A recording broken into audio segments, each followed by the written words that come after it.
jaz sem Romana Žetko, doma sem v bližini Sežane, ena majhna vasica po imenu Auber, znana po teranu verjetno, da sem v Avstraliji že preko 60 let, to je že dolga doba. Čeprav mi je bilo zelo težko jeti od Slovenije, moja družina je bila precej velika, oče je delal v Javah, ne vem kako se, kamnolom, mama je delala na kmetije, imam še 3 sestre, ki so še vse žive, jaz sem najstarejša, moj oče je želel, da bi imel fanta in zato sem mogla jaz služiti kakor neki moški, zmeraj sem mu mogla pomagati, kjer smo sadili trte ali karkoli na svetu, kar je bilo potreba, je bila zmeraj Romana na vrsti ta prva. Auber je lepa kraška vasica, znana po, sva rekla, vinogradih, po odličnem teranu. Tam je deloval tudi slavni duhovnik in politik Virgil Šček. Kakšno je bilo življenje na Krasu v času vaše mladosti? Kako se ga spominjate? Moja mladost je bila zelo težka, zato ker sem bila rojena tik pred vojsko in dostikrat smo bili več lačni kakor ženi. In ženi ne, ker vode, tudi na Krasu manjka tudi voda, no, tudi voda ni bilo dovolj, so mogli večkrat pripeljati vodo tudi tam k nam. Pa drugače ni bilo lepo življenje. Potem smo imeli po vojske, so prišli Angleži tam v mojo vas. To je bila cona A, ne? Ja, mi smo bili pa cona A. Kako se spominjate vi cone A, oziroma anglo-ameriške vojaške uprave? Jaz se spominjam kar dobro, zato ker smo bili zmeraj smo imeli dosti hrane. Oni vsaki dan, ker so pripeljali hrano, so dali en hlebec tudi moji mami. Tako da smo imeli zmeraj kruh, brez da smo se sekirali. A moji sestri, ki je bila 4 leta mlajša, so ji dajali pa bombone. A meni, ki sem bila že bolj starejša, mu ne bila menda lepša, kaj vem, kaj je bilo. In potem jaz sem krala te bombone nje in sem jih skrivala, ker sem jih enkrat imela dosti, sem rekla, vidiš, jaz imam več bombonov kakor ti. In tako je šlo naprej. Kadar so šli enkrat proč, potem pa se je začelo zelo težko življenje. Mama je pridelala kakšno malenkost na kmetije, nesla v reko, da je kupila morda 1 kilo, 2 kila moke, da je spekla kruh, drugače zelo težko življenje. Potem ste šolali, kje ste se vi šolala? Nikjer pravzaprav skoraj, zato ker po vojni je bilo zelo težko, učiteljno ni bilo, so bili samo pomožni učitelji in smo hodili več ali manj skoraj vsi z vasi v eno šolo in to vse leta do 4. razreda. In to je bila vsa moja šola. Kdaj ste se potem odločila in kako je prišla odločitev, da greste po svetu? To je pa čudna stvar. To se je zgodilo. Jaz sem delala v Iskri v Sežani in tam je bil moj eden človek, no, in mi govori, pravi, moj svak bo prišel zdaj iz Avstralije. Sem rekla, lih prav, jaz bom šla pa z nje nazaj. Tako sem šla. Moj mož je, mislim, to je potem prišel mož, no, mislim, bom povedala drugače zdaj.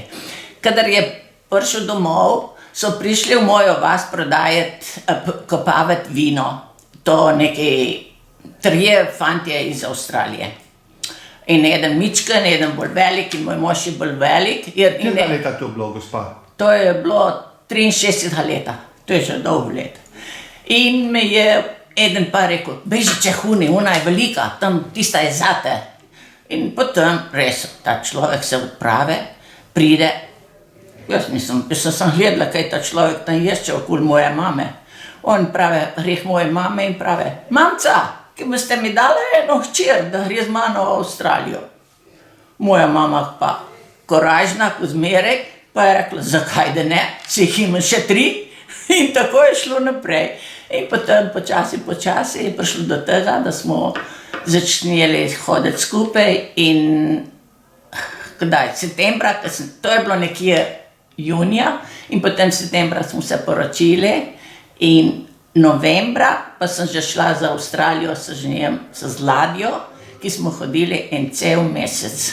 Do Avstralije? Do Avstralije. Kako se spominjate poti iz Evrope v Avstralijo. Dolga pot, ne? Dolga pot in celo sem bila že v drugem stanu, ne, mislim noseča, in nisem mogla jesti tiste pašte, zmeraj je bila pašta, jo ne maram, ker zdaj jo nisem preveč vesela za jem. In sem imela samo za jesti kruh. Kruh je mogel biti star, tako da sem samo po drobtincah jela tisti star kruh. Nisem mogla jesti. In tudi večkrat sem mogla jeti bruhat, ker je bilo slabo morje in take reči. In kjer sem imela jaz kabino, tam ni bilo noter kopalnice, ne, je bilo vse skupno, ne, si mogel jeti vse, tam kam je bilo za vseh. In potem počasi smo prišli v Fremantle in tam smo šli dol in smo videli eno mojo sosedo, ki živi v Fremantlu. In je imela solato na vrtu. Sem rekla, beži nabrati malo tiste solate, da se jo najem. In tako, da smo se najela tiste solate in končno potem smo prišli v Melbourne, točno en mesec smo hodili. 13. novembra smo šli iz Genove in 13. decembra smo prišli v Melbourne. Gospa Romana, vaša zgodba življenjska je nekoliko drugačna od številnih rojakov. Vi ste prišla dejansko z poročencem, torej z potnim listom, z možem. Kako se spominjate vi vaših začetkov v Avstraliji? Kakšna je bila ta dežela v času vašega prihoda v prvi polovici 60-ih let? Zelo, kako bi rekla, kada smo prišli dol iz ladje, smo šli k eni družini, ki je bila doma dol od Komna, z Kreglišča je bila ta gospa. In tam smo živeli 13 mesecev. Kadar sem prišla tam takoj, meni je bilo vse tako grozno hrdo, vse te hiše so vesele, onkraj leseno, vse hrdo, tako mi je bilo hrdo. In jaz sem imela neki kufer tam, ker prineseš nekaj reči s sabo, in jaz sem tisto delala tam na sredo in pustila zaprto, sem rekla jaz. In potem ta gospa kar naprej okoli mene. Pravi, zakaj ne boš odprla? Sem rekla, ne, niti vtakam ta kufer, sem rekla, zdaj, ladja je šla zdaj v Sydney, ker pride nazaj, jaz grem nazaj v Slovenijo, jaz ne bom tle mi je grozno hrdo, sem rekla, jaz tle ne ostanem, sem rekla, mi ni lepo tukaj v tej deželi. Potem nekako je moglo priti do tega, da sem ostala tukaj. In čez mogoče 15 mesecev smo končno nekaj prišparali, mož je skozi delal. In potem sem imela še otroka vmes tam in smo kupili hišo v bližini letališča, kjer živimo še zdaj v bližini letališča. In sem tukaj zdaj že preko 60 let. In mi je lepo, zdaj mi je lepo. Kako je potekalo vaše učenje angleščine na začetku? To je bilo pa res težko, zato ker nas niso učili, kakor učijo zdaj.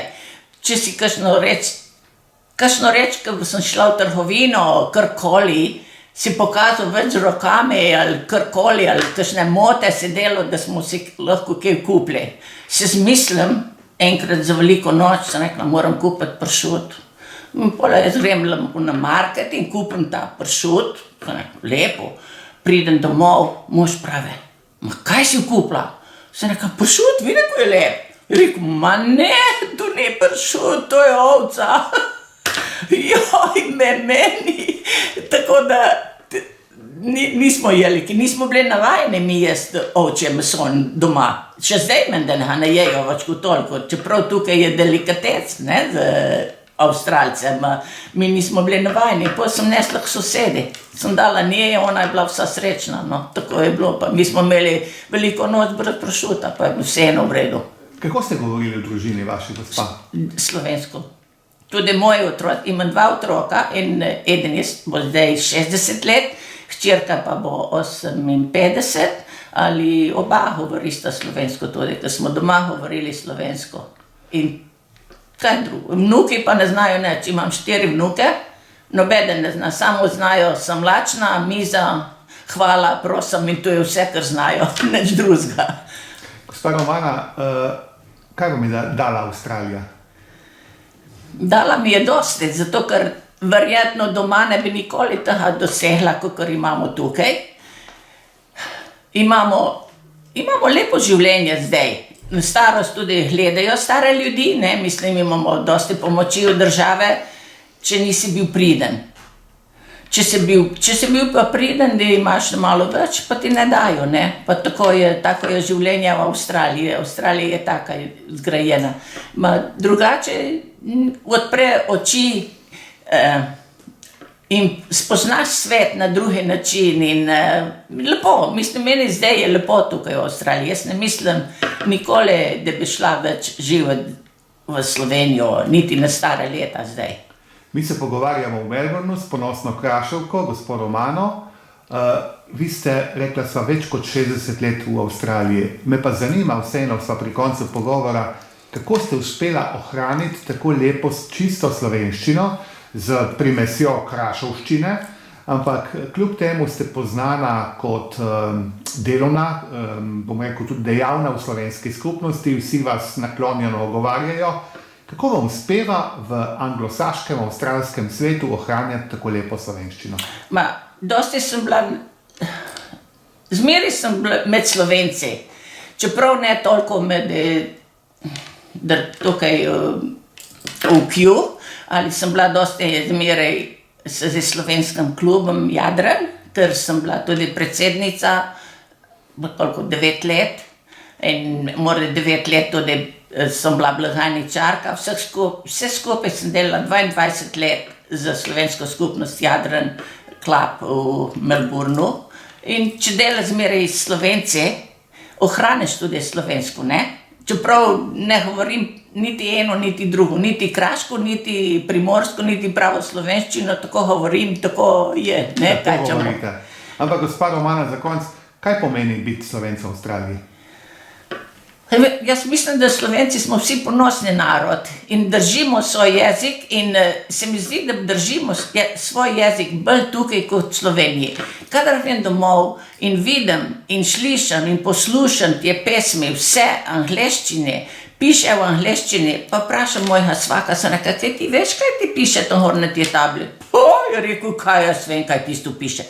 Sem rekla, tisto piše v angleščini, bi mogli že znati, vse zgledati, in so mi povedala, je rekel, jaz ne vem, je rekel, je bil že starejši človek, ni lepo, da smo mi tukaj bolj zavedni Slovenci, kot pa v Sloveniji. Posebno mladi med sabo govorijo angleško, niti se starši govorijo med starši angleško, toliko, da jih ne razumejo, kam oni grejo in kaj oni delajo, mi se zdi takoj, ne? Gospa Romana, vi ko molite, ne? Kakšen jezik molite? Angleško ali slovensko? Jaz molim več slovensko. Znam oče naš angleško, ma drugo ne. Ker ne grem v cerkev v angleščine, je daleč od mene, je 20 kilometrov, ali rajši pridem v slovensko, ker tukaj se počutim doma, kadar pridemo sem. Gospa Romana, najlepša hvala za vaš čas. Jaz vam želim še veliko srečnih, predvsem pa zdravih let, pa da bi zmeraj ohranila to ljubezen do naroda, do slovenstva in vašo kraško šegavost. Lep dan še naprej. In hvala vam tudi. In lep pozdrav v Slovenijo.